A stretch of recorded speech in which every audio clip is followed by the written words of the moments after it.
Good morning. Welcome home. Let's start by silencing our phones.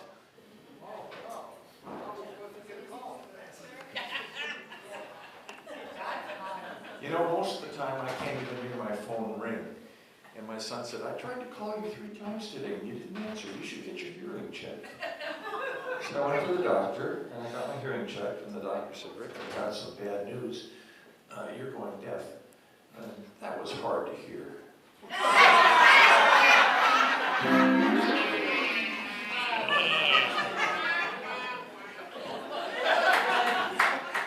All right, can I get control of the controller here? Sorry. Yeah. It's out of control.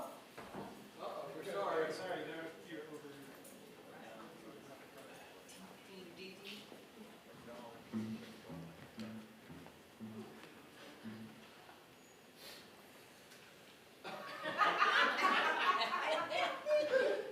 We'd like to start, not with Donna, but with acknowledging the native lands we are on. Actually, you could have her do it. Let's have you do it. It's all queued up there. She could even say a prayer if she wants. The Eureka Center for Spiritual Living acknowledges that the land on which we gather is the ancestral territory of the Wiyot peoples. This territory extends to the communities through most of Humboldt County, and we honor the Wiyot peoples today. Oh. And now you want to go ahead. Yes, I do. Please stand and join me in our opening song, I'm Steppin' Out.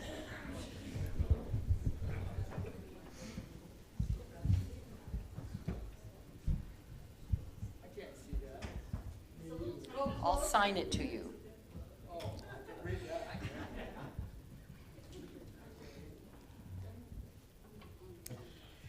I think we caught him off guard.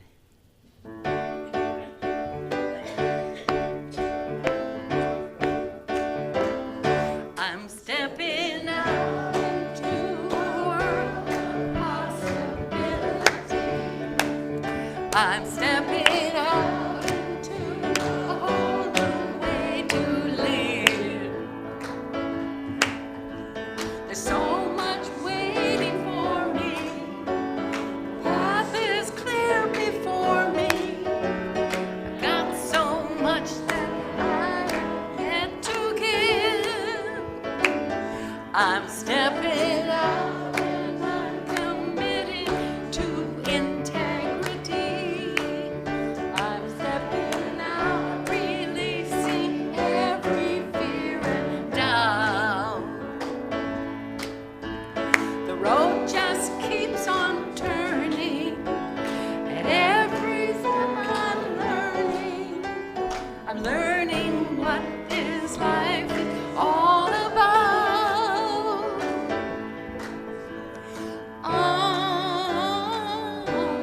Stepping out.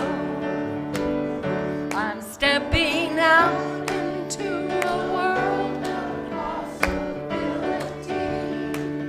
I'm stepping out into a whole new way to live. There's so much waiting for me. The path is clear before me. I've got so much that I have yet to give. I'm stepping out and I'm committing to integrity.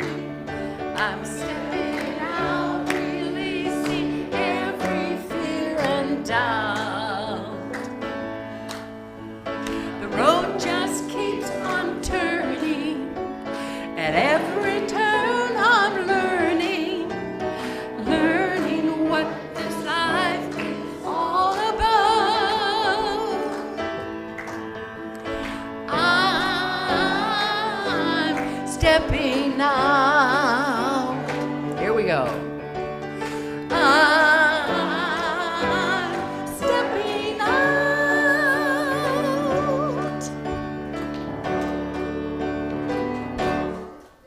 Well done. Thank you.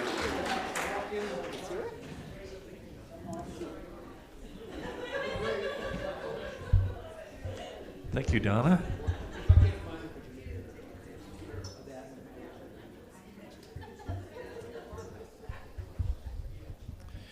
Let's say this affirmation together and then turn to someone and say, we could just say what's up there. We haven't done that for a while. Okay, here we go. We are a welcoming community where the vibration of love lifts us, the wisdom of the ages inspires us, and the science of mind teaching empowers us. I honor the path that brought you here this morning.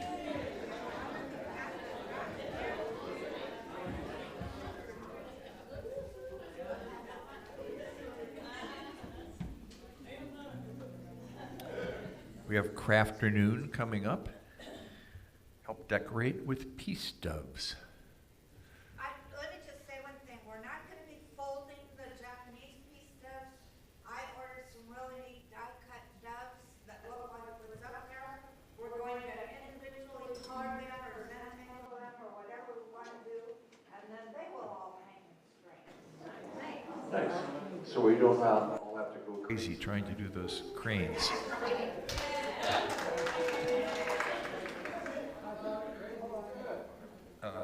Good Grief is a new class by Scott Marcus. Scott, you want to say something about it? Of course he does. It'd be Scott if he didn't.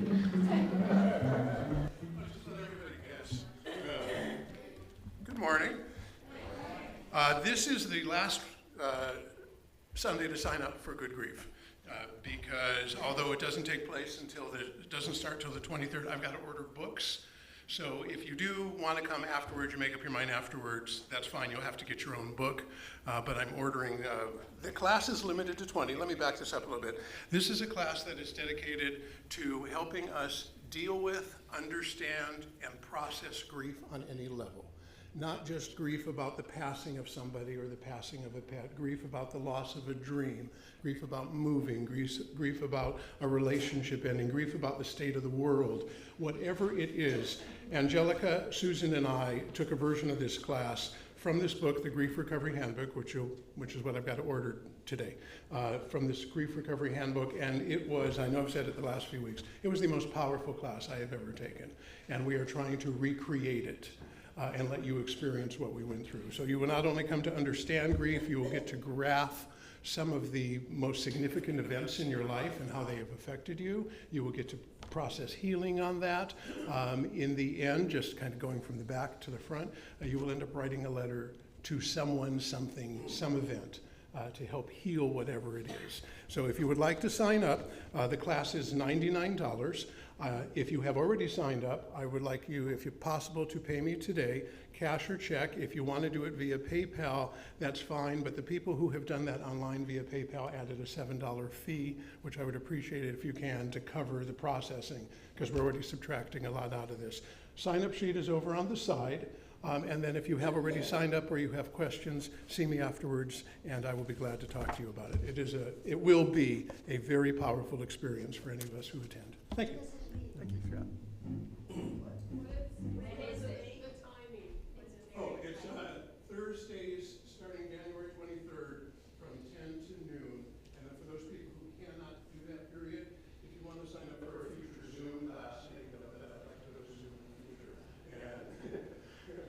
And then we will try and arrange those start in February, March too.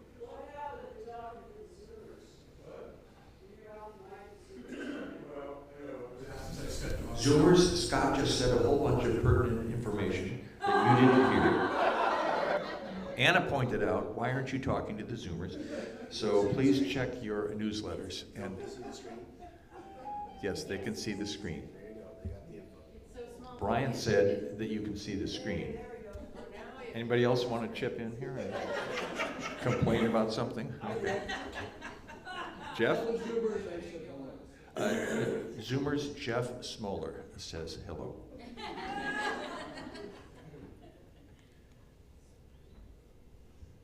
Where'd Edward go? Over here. Would you like to say anything about this, or should we let the slide speak for itself? I mean, this is week after next. Okay, the men's group is the week after next, and for some reason, Edward's throat must be sore or something, because he doesn't want to come up here and talk for the first time since I've ever known him. Okay. Okay, take a moment to soak this in. There's 4 of us going already, so, There are 4 going already, yeah. so there's room for more. The little pantry always is open to receiving new goods. Non-perishable pop-top cans are preferred, so take a look at that. It's very much appreciated, I know, because it needs to be stocked very frequently. This year's theme is our spiritual journey. And now, Donna, you can lead us on another song. Thank you, Rick.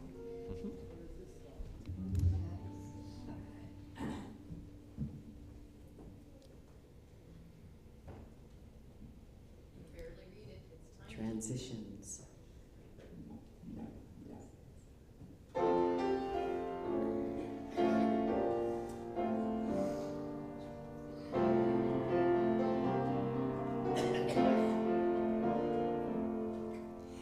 Open my eyes that I may see fullness of truth thou hast for me.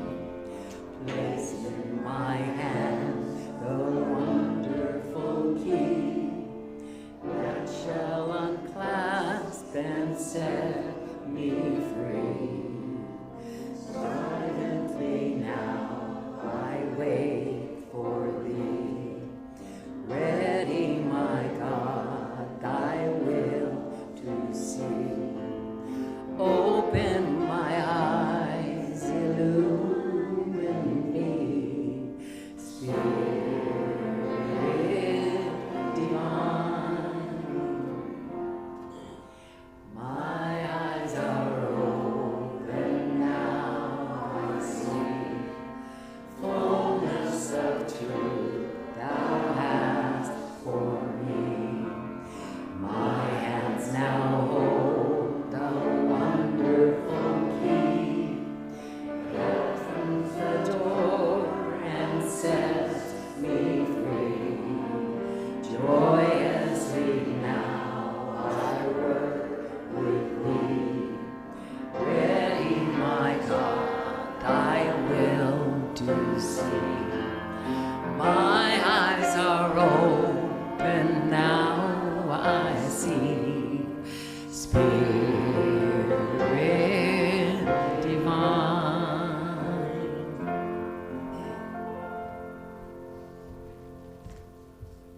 Thank you, Donna. And now we will have a moment of peace with Scott Q. Marcus and Jackson Eldridge.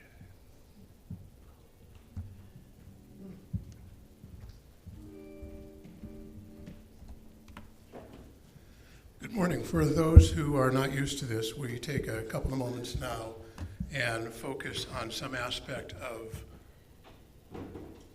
the philosophy, spirituality, us as divine beings. And Angelica and I seem to be in a race to see who can use ChatGPT more. My ChatGPT has decided its name is Nova, hers has decided it's Sage. So I wanted to, because our topic is how it works, the philosophy. So I wanted to come up with something that was how it works. And I got out my Ernest Holmes books and my Thomas Troward books, and I even forced myself to look at Ralph Waldo Emerson for a bit, who's very wise, but I don't like his reading. And I couldn't come up with anything. So I asked Nova, what would a conversation between those 3 gentlemen about how it works look like? And just so you'll know, these 3 men never met each other. As a matter of fact, Ernest Holmes was 1887 to 1960, and Emerson died 5 years before Holmes was even born. Emerson was an influence. as was Thomas Troward. They existed at the same period for a short time but did not meet. So I'd like you to imagine a grand library with these three wise men sitting around having some tea, and picture this being the late 1800s, and Ernest Holmes says, "Gentlemen, the science of mind operates through an immutable principle that thought is creative. The mind acts as a conduit between the infinite mind and our lived experience. What we hold in consciousness, whether knowingly or unknowingly, manifests as our reality." Thomas Troward, nodding thoughtfully, says, "An accurate observation, Mr. Holmes.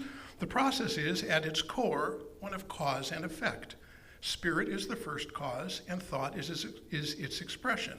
When we understand this law, we can consciously direct our thoughts to create the conditions we desire." Ralph Waldo Emerson, smiling gently, says, "Both of you speak of law and principle, but I wonder, how do you account for the subtler forces of play? The mind is not merely a machine obeying fixed rules. It is a living, dynamic force connected to the oversoul, that reservoir of infinite wisdom and creativity." Holmes says, "Mr. Emerson, you touch on something vital. The science of mind acknowledges this connection to the infinite. The conscious mind directs, the subconscious mind directs, the subconscious mind acts upon that direction, and the universal mind, the infinite, responds. It is a partnership, but this process is not mystical. It is systematic once you understand it." Troward says, "Precisely. The subconscious is the subjective medium, receiving impressions from a conscious mind and manifesting them according to a universal law. But one must cultivate awareness and discipline. Undirected thought leads to unintended outcomes, just as an untrained gardener allows weeds to flourish." Emerson responds, "But even weeds have their beauty. Still, I see your point. The mind is fertile ground and intention is the seed. Yet I would argue that science of mind must also leave room for inspiration, those moments when thought is not directed but arises spontaneously, like a stream flowing through the divine." Holmes says, "Inspiration is indeed a crucial element, but even inspiration is subject to the same creative process. When we open ourselves to the infinite, we align with higher truths, and those truths shape our thoughts. The science of mind provides the tools to translate that inspiration into tangible results." They all nod. Troward interjects, "And those tools are rooted in understanding the laws of mental science. Visualization, affirmation, and faith are not merely rituals, they are deliberate methods of aligning thought with universal principles.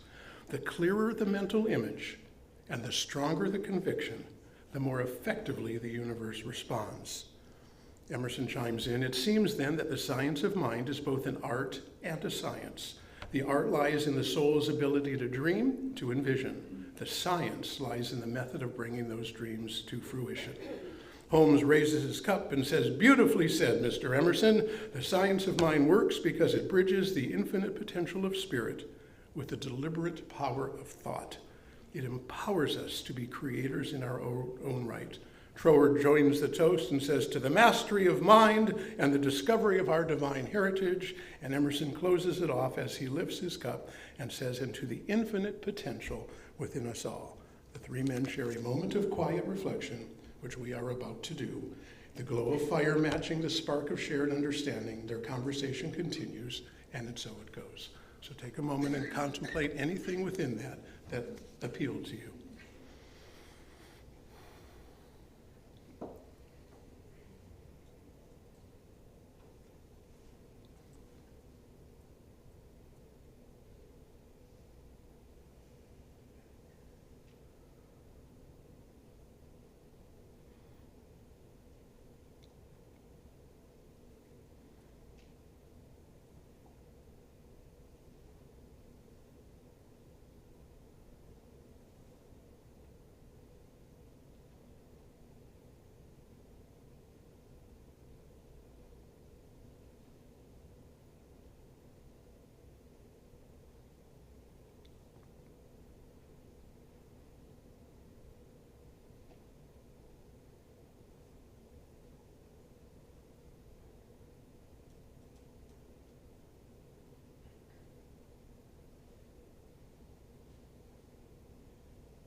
Here's what I know. I know there is only one. Logically, as Troward would say, how could there be anything outside of the one? There is just one being, one divine mind, one force, one universe, and we are not separate from it. We are in it. We are of it. We are it. Each and every one of us contributes to that force, and each of every one of us lives and believes and consumes of that force in an unlimited manner. Knowing that that force is unlimited and universal, and any one of us can tap into it and direct it any way we want, if we can only believe it, we accept whatever inspiration comes to us today. We are grateful for the thoughts and the imagination that arise as we go about our day. And we say to ourselves, what if this is just the beginning of a wonderful day? So as we go about our day today, we think this could only be better than I imagine. The people who I see are kinder than I picture. The events that are about to take place are unfolding to conspire for a better world, and I believe that, I affirm that, I accept that, I know that, and I manifest that.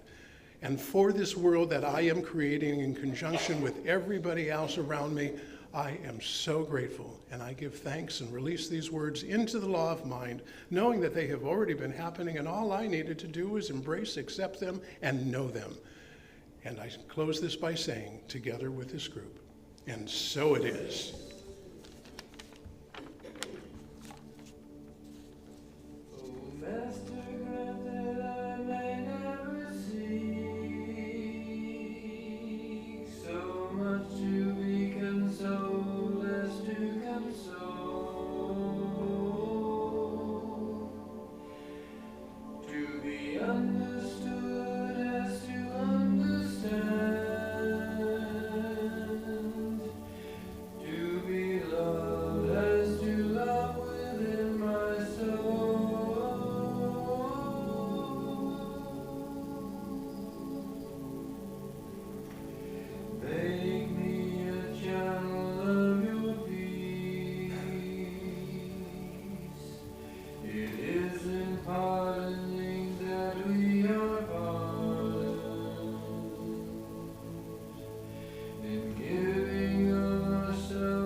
Thank you, Jackson. Now it's my honor to welcome Reverend Angelica to the platform.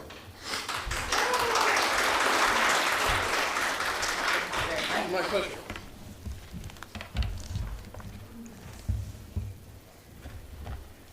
Good morning, everyone. Good morning. Good morning, Zoomers. So, Scott practically did my talk. Nova did the talk, yeah. So I found a really good quote by Dr. Michael Bernard Beckwith, and I thought I'm going to start with this. When you are ready to evolve from one level of consciousness to another, the natural question becomes how? The answer is by taking a disciplined leap into a state of spiritual buoyancy. Never heard that term before? Spiritual buoyancy is about waking up to the state of consciousness in which you are currently living your life and working in a disciplined way with the challenges it presents as maps guiding you in the direction of your next level of awakening. This year is all about taking this spiritual journey. And I said to you last week that I believe we're all going to be a lot more conscious by the end of this year. And so this month is about preparing for the journey, and of course we're using the first 4 chapters of the textbook. The second chapter provides us with a really profound understanding of how the divine operates in, through, and as us. And it's an invitation for us to live in harmony with this oneness, or this, the thing itself, whatever we want to call it, as we embark or continue to embark on this spiritual journey. So I love traveling, and the whole idea of traveling through this year, awakening to my spiritual buoyancy and feeling that. I mean, to me, the word spiritual buoyancy is like living my life as a spiritual being, and the buoyancy part is joy. Living with joy, living with laughter, living with happiness and love, etc., regardless of what's out here, regardless of what's happening in the world. Now, I know that this is a really hard thing to say, especially for those of you who have friends or family down in Southern California who are experiencing the horrific fires that are going on. I called one of my best friends who lives down in Glendale, and she said that she could hardly walk out of her house because the smoke is so thick and the sky is continually orange, and she's living in perpetual fear. And I thought about that. What would I be like? I lived in Glendale for a long time. If I was still living in Glendale, how would I look at this from a more metaphysical point of view? And I couldn't figure that out. I mean, I do know that fire is used for purification, but why would this whole area, and jumping from one area to another area to another area down there, why would Southern California be affected by this? And maybe we'll never know, and maybe it's just nature. We forget that we're living on a living planet, and that everything that there is alive. There isn't anything that is dead, so to speak, or inanimate. Everything is alive. And so everything has its own life, like our planet has its own life, and who knows what's going on.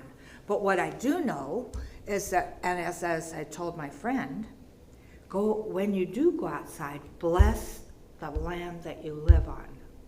Bless the planet. Instead of thinking, oh, how awful, start looking at all the things there are that we can wonder at. You know, I mean, the fact that a bird can fly through the air, that's pretty amazing.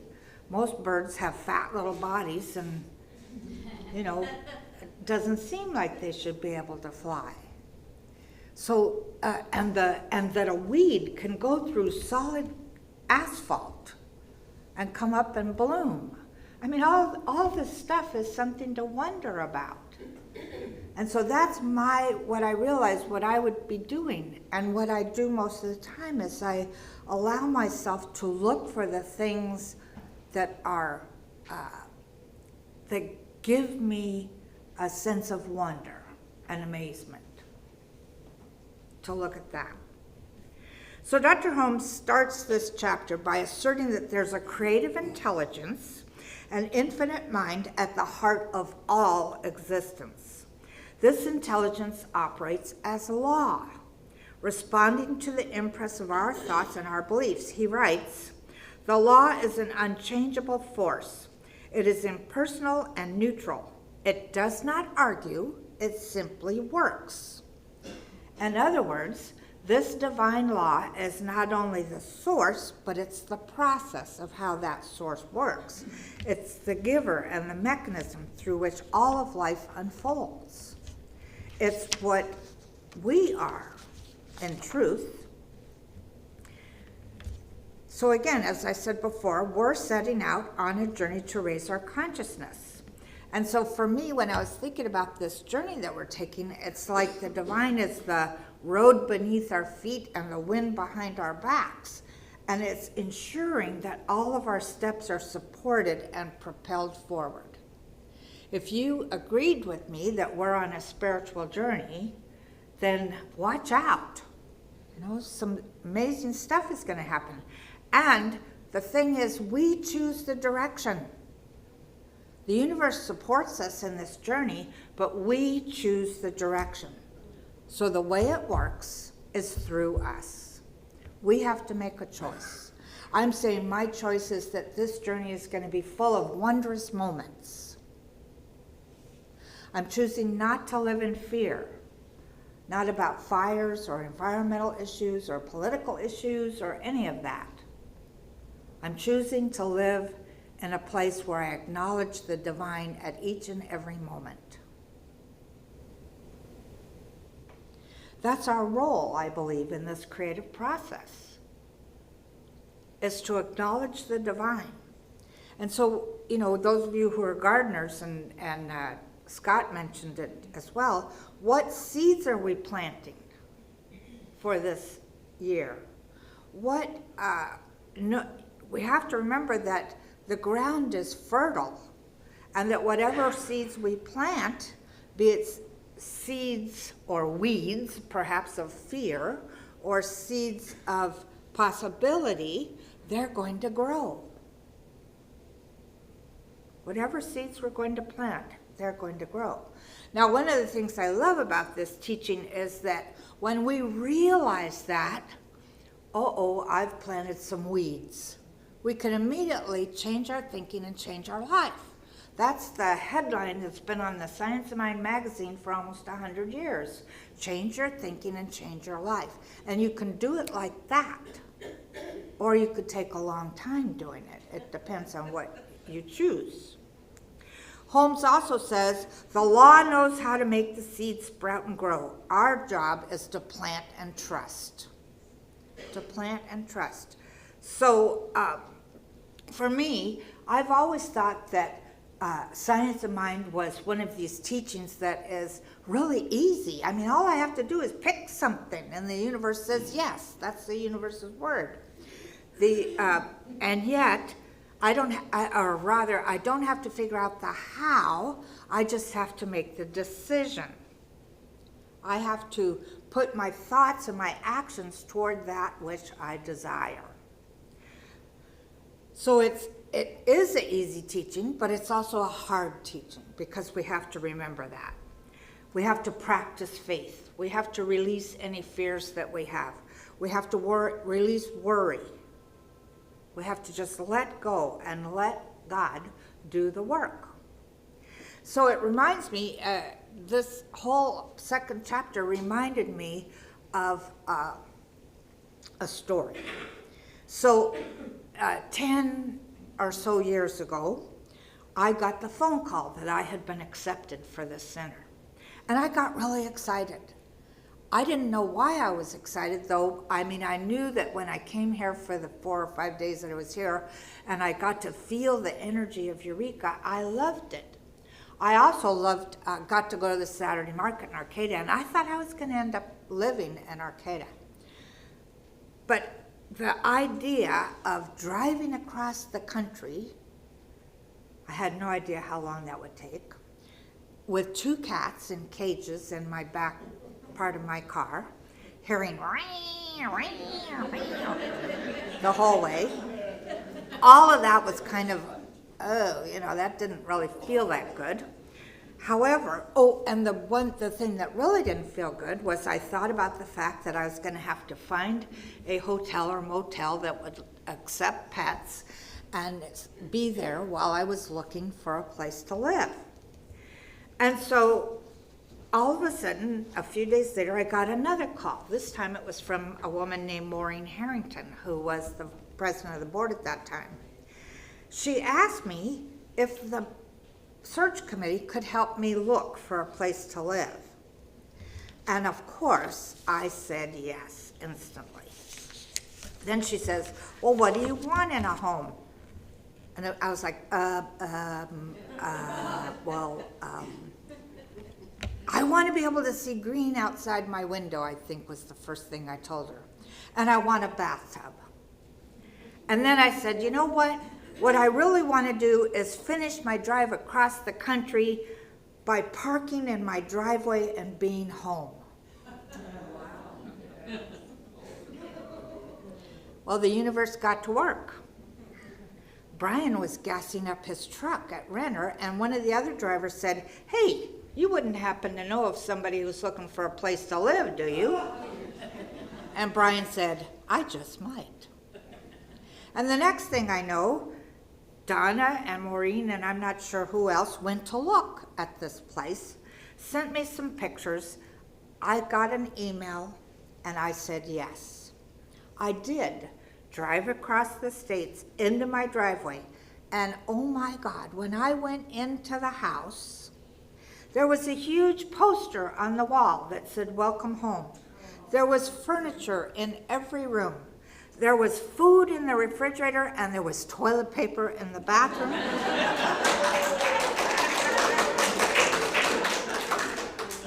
I let the cats out of their cages, and they walked around going, "Yeah, this is cool." And we're still there after 10 years. So there's the whole, I made a declaration. I want to drive across the United States, drive up my driveway, and be home. When they asked me what did I physically actually want, I couldn't really think of it. But I ended up with a 2-bedroom, 2-bath little house in a huge yard with a really nice landlord who lived next door. And that was all. I let it go. They found the place. I mean, can you see how the universe worked in every single area there? Even to, hey, you better get toilet paper for the bathroom. It was amazing to me. And it can be that easy if we let it. Most of us have been trained through positive thinking, etc., that you set your intention or your goal, and then you figure out all the little details that you need around it, and then you do one step every day towards one of those details so that you're heading in the direction that you want, and that's a lot of work. My job, once I said, and I'm not thinking about any of this is just coming out of my mouth. What I really want to do is drive across the United States into my driveway and walk into my house. My job then was to keep that vision, not fall back into, oh my God, I'm going to have to get a motel room where I can have the cats and blah, blah, blah, blah, blah, and have to look and do all these kind of things. Just be willing to accept. In every single activity that we have, if you allow yourself to know basically what you want, and I think that when I said what I wanted, I was coming more from a feeling place than I was from the actual intellectual, I want 2 bedrooms, 2 bathrooms, I was coming more from the feeling place. And that's something that doesn't really get talked about too much in the Science of Mind textbook. But it's an essential component to this thing of how it works. You have to know what you want, you have to feel it, and then let it go. Let the universe provide. So here's a couple of practical tools. One is clarity of intention. Begin by deciding what you want to experience. Be specific in your vision, yet be open. For me, the universe seems to give us more and better than we could have imagined. More and better. So because I have that belief, that's what the universe does for me every single time. It gives me better than I could have possibly imagined. It gives me what I want, but better than what I could have imagined. The next thing is do some spiritual work around the idea. And not so much with the idea, like I didn't treat about my new home. I treated about accepting what the universe wanted to give me. I treated about being in alignment with it. So use our spiritual practices. The other thing is that we need to take some sort of action. I needed to get in that car and start driving without knowing where I was going to, well, I knew then. I mean, I needed to allow myself to know that everything would work out perfectly. I needed to be the vehicle for these answered prayers to come through. Daryl Kagan, who's a journalist, says, bad things happen in the world, like war, natural disasters, and disease. But out of those situations always arise stories of ordinary people doing extraordinary things. And while we're going through the next couple weeks, while we're going through living vicariously through the news or people that we know who live in Southern California, etc., what is it that we want for them? We can't say, well, I want the fires not to have happened. But we can say, we can know for them that they are 100% taken care of, that the universe supports them, and whatever their desire is of the moment. And you know what? If I had been in a fire, and I know that for Rose, who was in the Paradise Fire, this is probably bringing up a lot of stuff for her. But if I had been in that position, I think I would be grateful I was alive. I'd be noticing all the people who are doing things to help. Who was it? Mr. Rogers' mother said, look for the helpers. Look for the helpers. How is the universe focusing people into helping you? Because it's happening all the time anyway, without us having to be in a disaster. But what we can do as a spiritual community is in our daily prayer work, and I hope you're doing some sort of spiritual thing every day. In our daily spiritual work, we can see everybody being supported 100%. What surprises me, that after 100,000 people have been moved out of their homes because of these fires, that only 11 people have died, at least that they've found so far.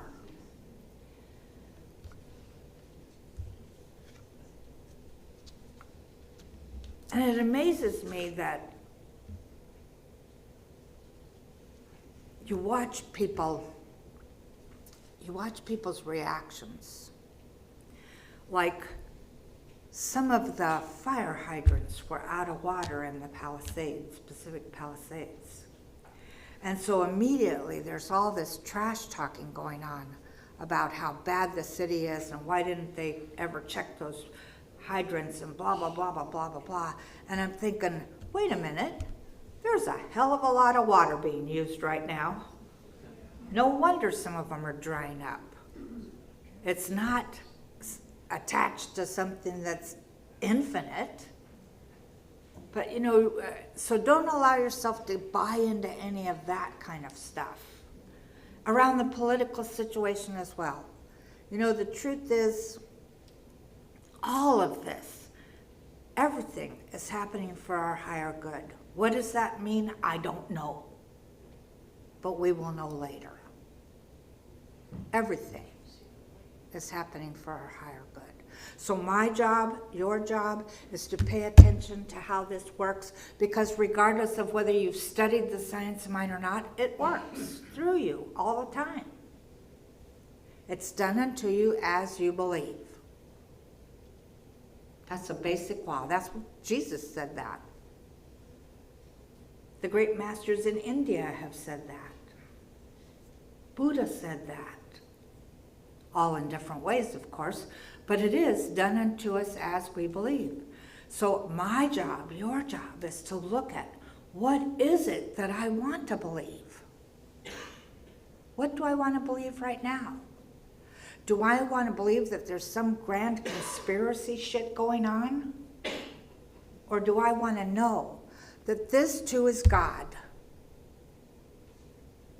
All of it is God. All of it is for our higher good. All of it is part of this spiritual journey that we're on. And so what I know for us is that we allow ourselves to notice the extraordinary. Dr. Holmes says, there's nothing between you and your good except your own thought. Change your thought and keep it changed. This is so elegantly simple.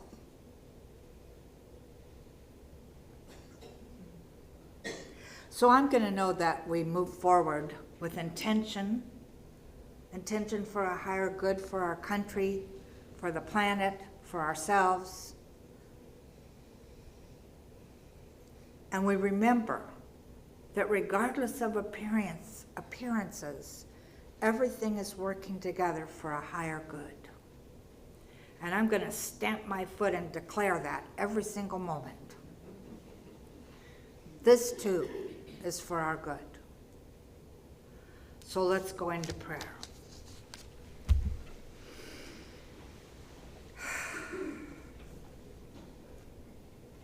How grateful I am to have this teaching to fall back on.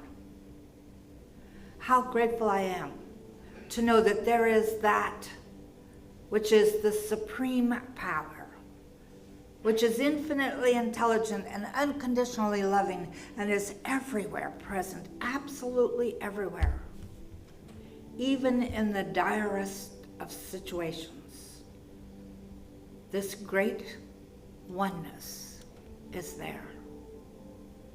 And so I allow myself to know, speaking in the first person for all of us, I allow myself to know that there is a greater good happening here. And I choose to see this greater good. I focus on the helpers. I focus on the wonders of the universe. I focus on the good. I stay out of the rabbit holes of, ain't it awful? The pity parties. I stay out of all of that because yes, it is awful. There's nothing I can do about that. But the universe can. And so I keep declaring over and over again, I know that this works. It works through us. It's done unto us as we believe. So I keep declaring and knowing that a higher good is happening. Whether it's in my own life, my neighbor's life, my family's life, the Southern California's life, our country's life, the planet's life. There is something greater. And we are all on this spiritual journey together. And so I know we support each other with love. We support each other in knowing that every face we look into is the face of the divine. We remember that all there is this one great power. And we get to use it. And so we use it for a higher good. So I celebrate us as we walk together on this journey.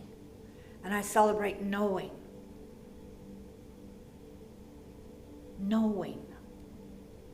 that the power for good is at work in, as, and through each of us all the time. And so with a grateful heart, I release these words into the law, knowing they are so, and so it is.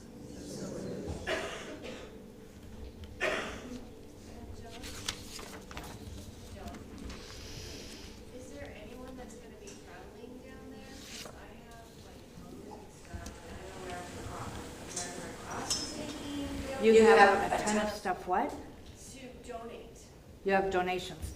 Right now, from everything that I've read, they really haven't, they have set up places, but I'm not exactly sure where they are. Basically, the one email that I got was from the Pasadena Humane Society that's going, we're taking care of a lot of burned animals, so donate money. But if I do find out that somebody's going down there with, and wants to take a truckload of stuff, I'll let you know for sure. And if anybody finds out, let us know. Yes, Rose? In some areas,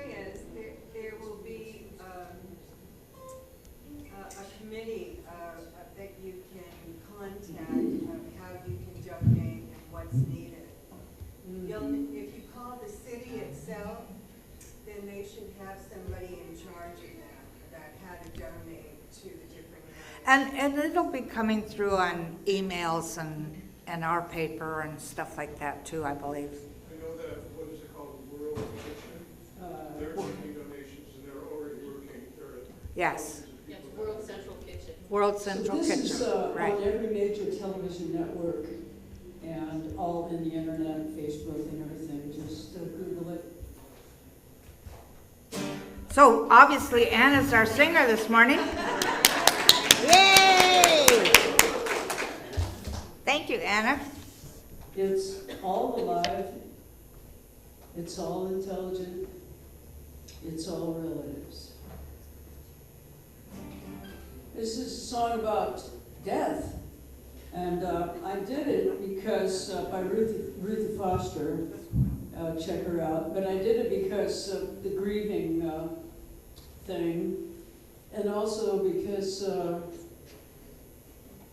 it just seems that if you want to get really heavy in your spiritual practice, there's nothing like confronting something you can't do anything about to trigger your higher mind. So.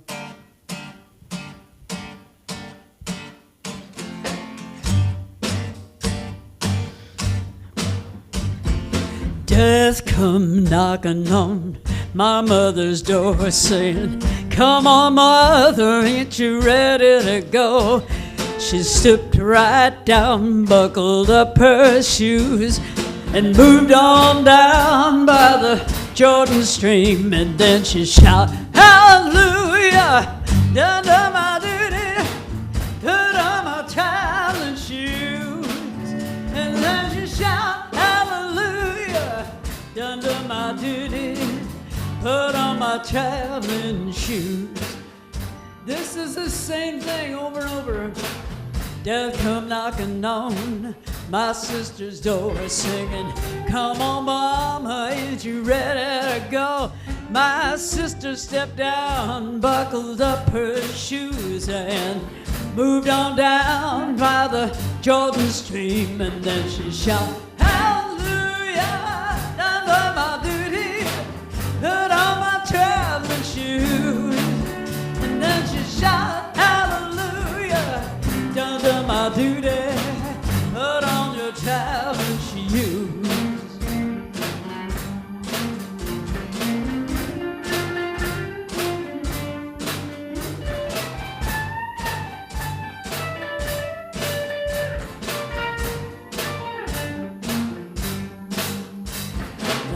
Death come knocking on my brother's door singing, "Come on, brother, ain't you ready to go?" My brother stooped down, buckled up his shoes, and moved on down by the Jordan stream. And then he shouted, "Hallelujah, done my duty, put on my traveling shoes." And then he shouted, "Hallelujah, done my duty, put on my traveling shoes." Come on, John.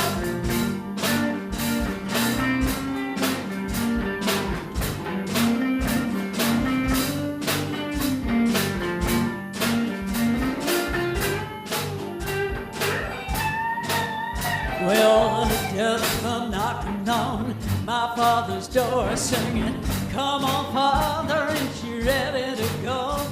My father stooped down, buckled up his shoes, and moved on down by the Jordan stream. And then he shouted, "Hallelujah, done my duty, cut on my traveling shoes."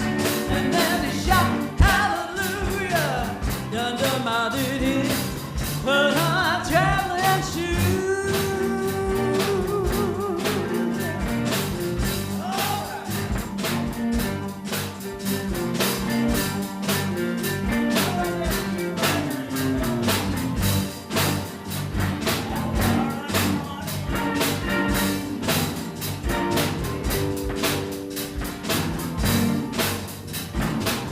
This is a hard part.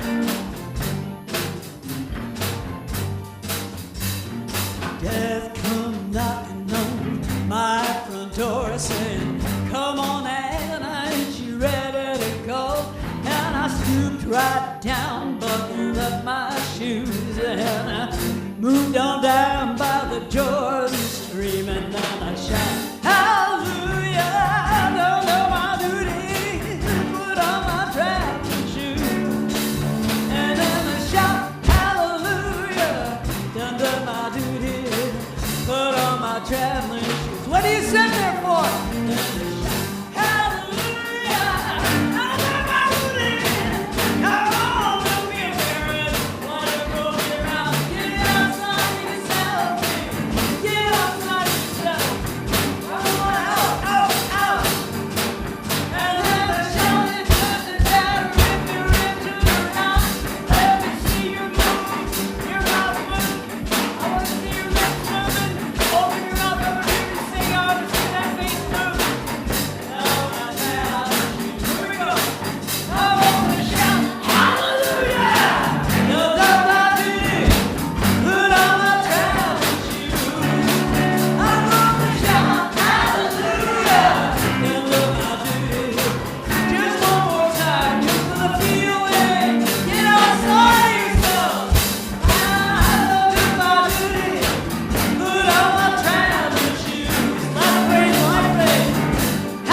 sharing of our gifts time.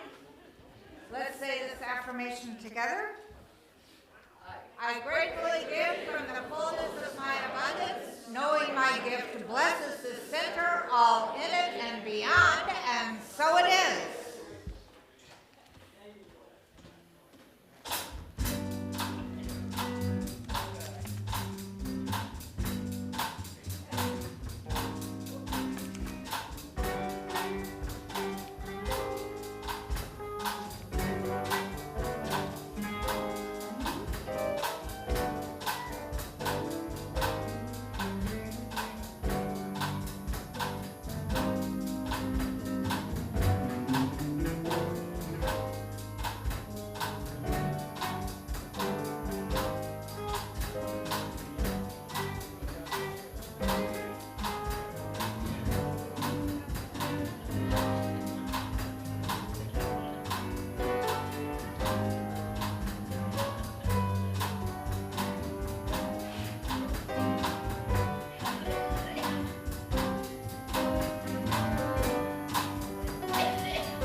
Before we have somebody come and read our community statement of inclusion, I wanted to remind you that these are on the table over here, our membership forms. Remember, we do membership once a year, so you're signing up for a year. So, but we need the form so we can make our new list of members. And those of you who want to be a brand new member, make sure you mark that box so we can acknowledge you. So who would like to read the statement of inclusion? Doug, thank you.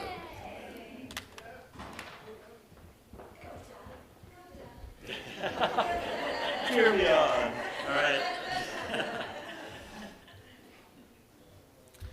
We Eureka Center for Spiritual Living, are a community that celebrates diversity, fosters inclusion, champions inner work, and creates space for brave, vulnerable conversations. We are a community that honors the unique emanation of God that each person embodies, honors and advocates with people for human rights and dignity for all. We are a community that blesses each other, sees sacredness in all life, remains learners and listeners so that we may grow together, and understands that oneness is not sameness. And together we say, we know our beloved community is revealed more fully when we love each other well. Thank you very much.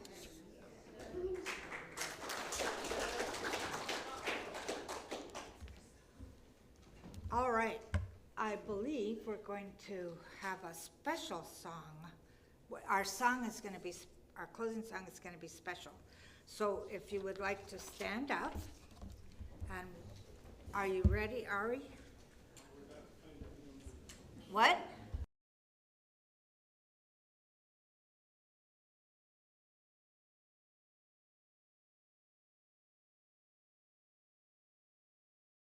All the colors of the rainbow, they are light, they are light. And all the people like the rainbow, we are one. One more time, let me hear you sing it. All the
know it's been a year, a little over a year since she died, so I was really happy that we got to do that. I do think, though, for the music team. Ari, that was great. Yeah, that was, Ari did that.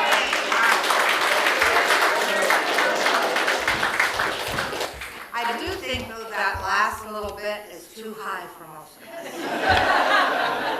So maybe we need to work on that a bit. All right, so everybody have a very good evening.